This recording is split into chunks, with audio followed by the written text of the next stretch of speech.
une seule chose à faire quand nous sommes dans une position de faiblesse.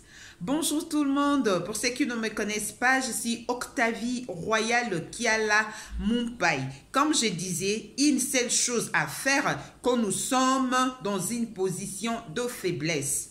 Donc, la seule chose à faire, c'est de ne pas se laisser faire. Tu ne peux pas te laisser faire quand tu es dans une position de faiblesse. Beaucoup de gens sont méchants actuellement dans ce monde ici. Quand tu es dans une position de faiblesse, certaines personnes chercheront à jouer de toi. Certaines personnes chercheront à profiter de ces moments pour te faire du mal. Nous allons rapidement prendre l'exemple de l'histoire de Joseph avec la femme de Potiphar. Vous voyez, la femme de Potiphar cherchait à sortir avec Joseph. Et Joseph n'avait pas voulu de faire ça. Il avait fui. La Bible nous dit, ils s'enfuient de la maison. Donc, il avait fait ce que je venais de vous dire, de ne pas se laisser faire. Il pouvait se dire, dans cette situation où je me retrouve, je suis vraiment dans une position de faiblesse. Parce que je suis dans un pays où je ne connais personne.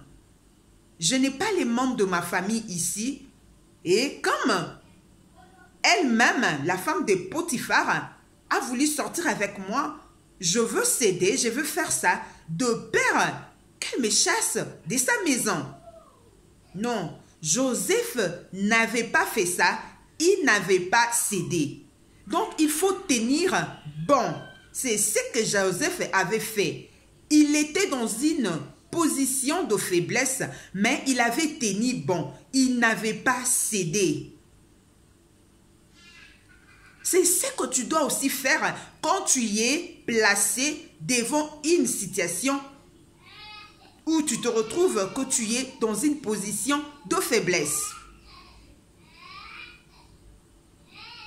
Donc, dans le point que je venais de vous dire, de ne pas se laisser faire, on peut sortir 3 sous-points où je veux parler de la crainte des dieux, de l'intelligence et de savoir faire tourner sa tête. Joseph était intelligent.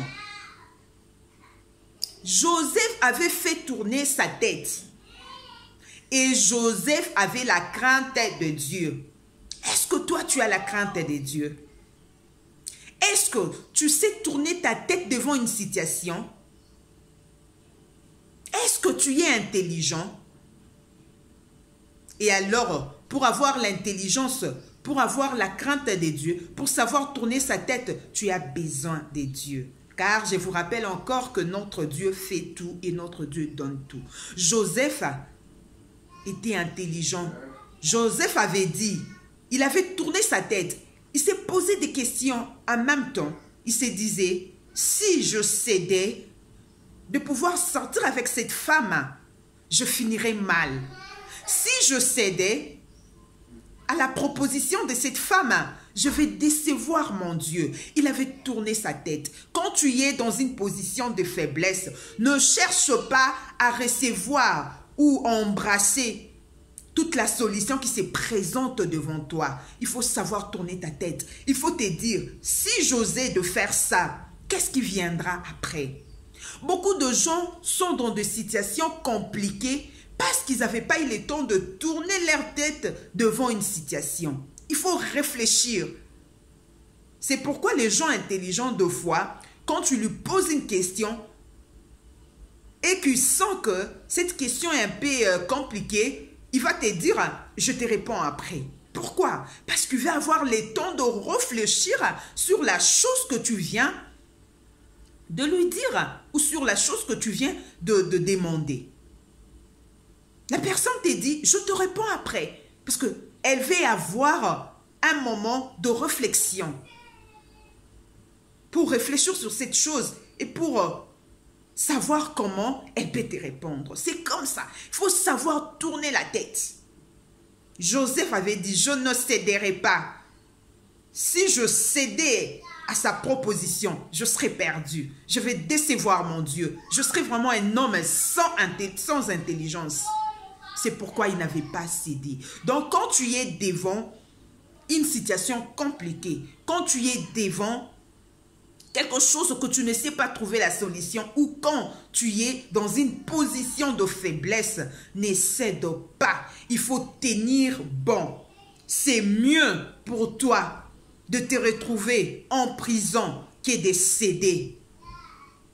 Dieu défend des innocents. Joseph était innocent. C'est pourquoi Dieu l'avait défendu.